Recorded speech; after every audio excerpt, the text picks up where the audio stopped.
football season is upon us, so let's continue the theme of how's Kalen DeBoer doing. Well, I think he's winning the offseason, which that doesn't count for much in the wins column for the thing that he gets kind of measured his success by ultimately after the season ends. But he's doing what he needs to do right now. He's saying the right things. He's talking to the right people. He's doing the right things.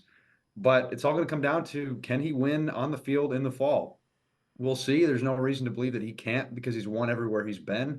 But people really like him. I mean, the energy in that building, and no anyone you talk to says that there's just a great vibe right now. And people, I think there's going to be just a sense of freedom that a lot of players, staff members feel like they have because it's just a new energy and a new vibe that maybe wasn't there when you have arguably the greatest coach of all time in the building, kind of ruling over everything. In terms of the most important aspect of what he has to do, he's built a staff, all that, he's passed the succession test, but what is going on in recruiting? They're getting guys. I mean, the proof is in the pudding. People are committing. Right now, they rank in the top 5, top 3, I think, among the major recruiting services, if you look at them. And so he's still getting people. And the whole notion that he wouldn't, I think what people forget is they retained some key staff in the recruiting department. Yeah, Nick Saban's gone, but Bob Welton is a really key person that they still have on that staff, director of player personnel. And then you bring Courtney Morgan in paired with Bob Welton, and those staffs combine. So you bring Courtney Morgan's success as GM, and you take the people that he knows, you combine that with Bob Welton, the people that he knows, you bring in assistant coaches who know the area, can recruit the area. And so really, yeah, Nick Saban's gone. Yeah, a lot of staff is gone, but some really key recruiting staffers remain.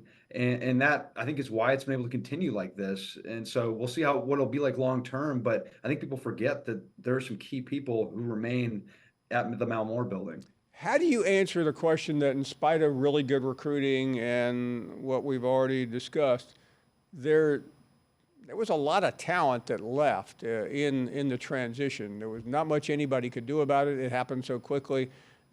Explain that part of it. Yeah, I think that element is those players, some gave Kalen DeBoer a chance, some didn't, and some gave him a chance and decided to still go elsewhere. And so it's a matter of these people making decisions as to fit, or even coaching staff making decisions for them, so to speak, of showing them how they fit in the program. And so certain players, they might be deciding there's a better opportunity elsewhere. They might not feel the same connection with his coaching staff as they did Nick Saban's staff.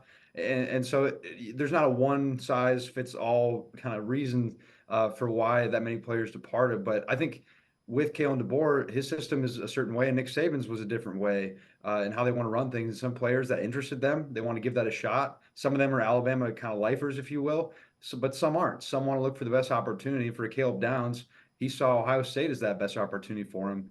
And so, yeah, it really varies by player. But obviously, there are a few guys that it would have been nice to have kept, but they made decisions that they thought were their better fits elsewhere.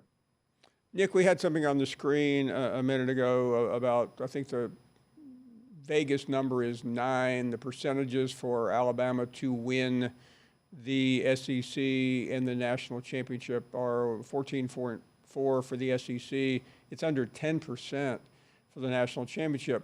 I realize these are record low for the Nick Saban era, but it does seem like with the playoff, we've hit the reset button. How much do you hear about that, or is the optimism for DeBoer so high that everything else seems to be tamped down? I think there are some people that, yes, are fully drinking the Kool-Aid, 12-0, go undefeated, go win the national championship year one. It's probably not going to work out like that. So I think there are enough people that have experienced enough bad transitions who are lifelong Alabama football fans that realize that year one's not necessarily the greatest for a lot of coaches. Nick Saban, obviously, that his start has been referenced in a lot of ways, but the program's in a much different spot. So I think that fans are, as long as they make the playoff, I think that will be seen as a successful year one. If they don't, I think there will be some folks who are pretty disappointed. But I think the reasonable fans, which I don't know how many of those there maybe are or are not, are expecting, make the playoff. That's a solid first season. 10-2, I think would be solid. But I think obviously the ones who are used to winning under Nick Saban the way that they did are expecting 12-0 like they did most years under Nick Saban. And by the way, you understand this, but it wasn't just Nick Saban. Alabama fans have been like this for as long as anyone can remember. No doubt, there's high expectations in Tuscaloosa, and that's the thing that I try to tell people.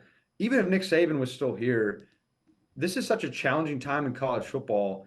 Expecting Kalen DeBoer to do what Nick Saban did over the most of his dynasty is probably not realistic. I mean, it is tough to win right now, and so to me, if it's a 10-2 season, that's a really solid first year for Kalen DeBoer. But like you said, Paul, people have high expectations in Tuscaloosa, in the state of Alabama. That might not be good enough in their eyes, but to me, as an objective observer, I think you take 10-2, and even 9-3, I think would be a solid first year.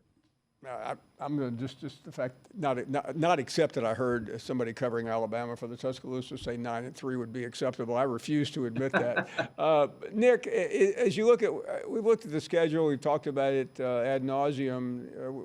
That Georgia game is going to be the centerpiece, but are we missing something like maybe that trip to Wisconsin?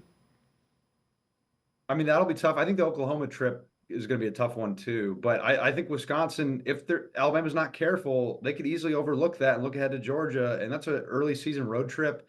And so they've got to mind their P's and Q's to not let that happen. And Paul, quickly say, I think part of why 9-3 looks better to me, I covered several Mizzou football seasons where 6-6 is how it finished. So I think that's the mindset I get stuck in at times. But yeah, that Wisconsin game could be tough. But Oklahoma late in the season before the Iron Bowl, I think that could be an easy game to overlook if you're not careful, and the Sooners could very well beat Alabama in Norman. Give me something.